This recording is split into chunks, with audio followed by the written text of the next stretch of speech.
After getting back to the Pokémon TCG, I can only say that ever since that day I have a feeling of being drawn back into the complete Pokémon franchise.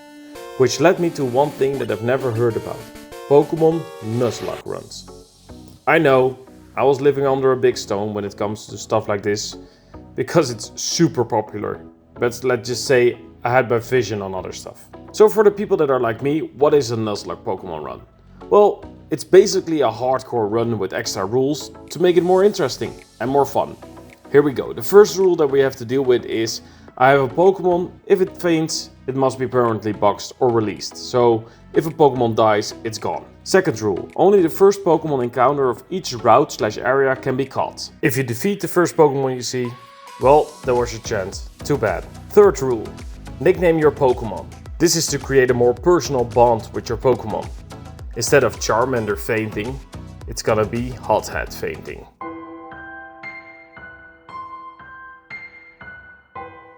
Rule number 4. No items are allowed. Rule number 5. No overleveling past the next gym leader/Elite 4 members. And rule number 6. Battle mode always on set. There might be more specific rules, but you can find those in the description below. My favorite color has always been red, and getting this game was life-changing for me. Not in the beginning though, because it took me a while to figure out how to get past this guy. Remember being stuck here? Don't tell me I was the only one. Starting this challenge, I will give my character a fitting name, and my rival will be called Pancake. And we're off to this great adventure, my first Nuzlocke run ever. I can't believe we're actually doing this and I'm putting it on YouTube. First things first, I need to get my starter Pokémon. After debating with myself a bit, I decide there's only one fitting choice for this first Nuzlocke run, and that's going to be Charmander. Charmander, especially Charizard, has always been one of my favorite Pokémons together with Pikachu. I name her Charmander Hothead because that's the first thing that comes to mind, to be honest. Nothing special behind it, but I think it's really fitting. Maybe it's because I'm watching the Pokémon series at the same time, and it just brings back old memories from the Charmander in the series. It's pretty obvious that my rival, Pancake, will take a water type, since Charmander is a fire type. And we're off to our first battle. It was a pretty easy win this time around. I land my first attack, which is a critical hit, and afterwards it's pretty easy to get it done. After scratching my way to victory, Squirtle is defeated, Pancake is defeated, and we're off to the great adventure. Unfortunately, I don't have any Pokeballs, so the first Pokemon that I will encounter on this route will not be my first catch. It's a Pidgey. Sorry Pidgey, I have to kill you. I have no other choice. I need the experience and I don't have any Pokeballs to catch it. Which is sad, because I would really like to get a Pidgey. After running a few eras, I bring back some items to Professor Oak and he gives me my Pokédex. After leaving Pallet Town and making my way to Viridian City while leveling my Hothead a bit, it's time to go shopping. Since I can only catch the first Pokemon I see on every route, I need to have Pokeballs with me to be prepared to catch whatever spawns first.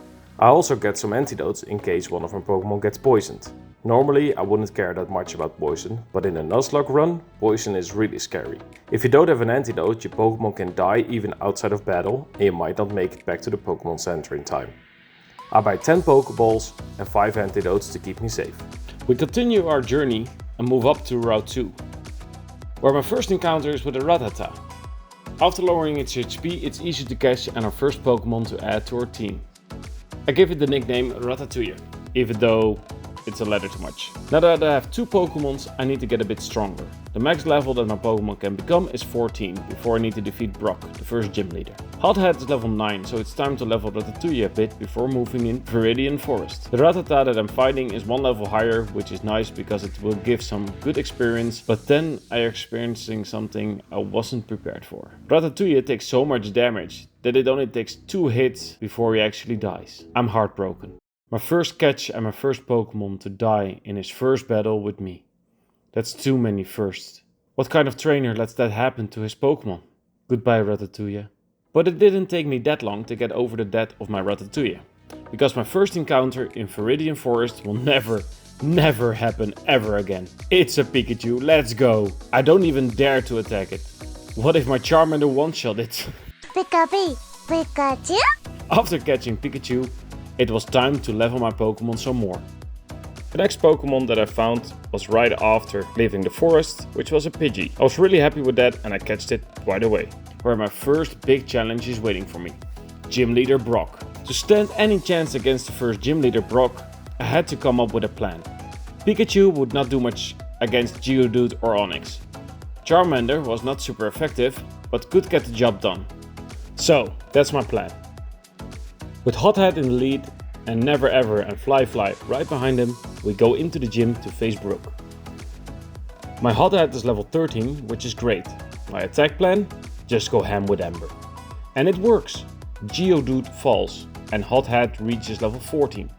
The Onix, same plan, and it didn't take that long to bring Onix down. It gave me enough XP to bring my Hothead to level 15, which is amazing because after defeating Brook, the current level cap gets increased.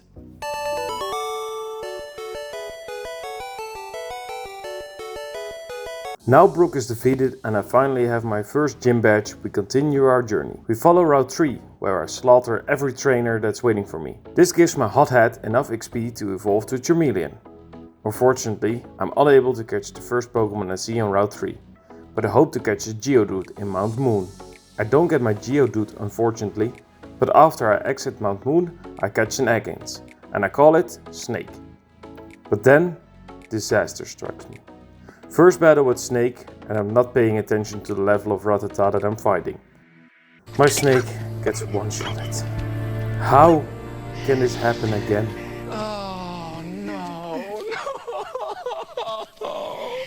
I'm shaken up by the quick death of Snake. I need to get my mind back into the game, but just continue leveling the Pokémon that I have. Then it's time to get another Pokémon. I need more Pokémon before fighting the next gym leader, Misty. I do have a strong counter with my Pikachu against the water type Pokémon that I'm about to face. As I'm looking for a way to the new route, I decide to go north, which is a big mistake, because my good old Pokémon friend Pancake is waiting for me. I didn't expect this to happen and my heart skips a beat. I don't know how strong his Pokémon will be, if I'm even able to defeat him. Luckily enough, my Never Ever can be strong enough to take on Pidgeotto, right? Or isn't he? Pidgeotto does one attack and the health of my Never Ever is plummeting. Hothead is strong enough to take on Pidgeotto, Abra and Rattata. But Squirtle is too much, so I switch. This means that Squirtle can attack twice in a row against my Fly. I'm so scared. Fly barely makes it out alive, but we get the job done as a team.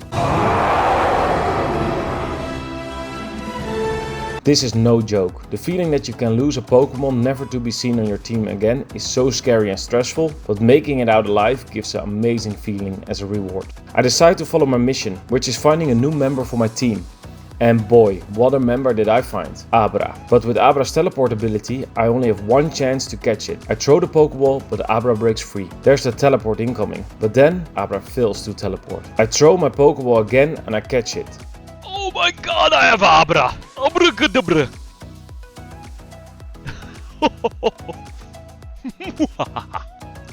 Are things finally turning around? I add Jeff to my team.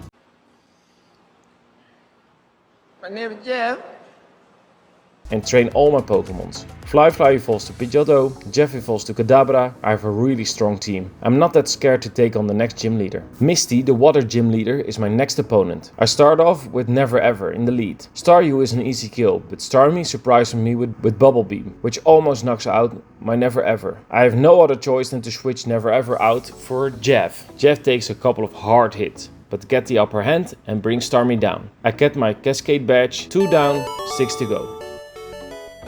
This concludes the first episode in my Pokémon Red Nuzlocke series. I hope you enjoyed it. I had a blast at both playing the game and editing these videos. If you did like it, don't forget to subscribe so you can never miss another episode. And give a thumbs up, it really helps me out. Thank you for watching and I'll see you in the next one. See ya!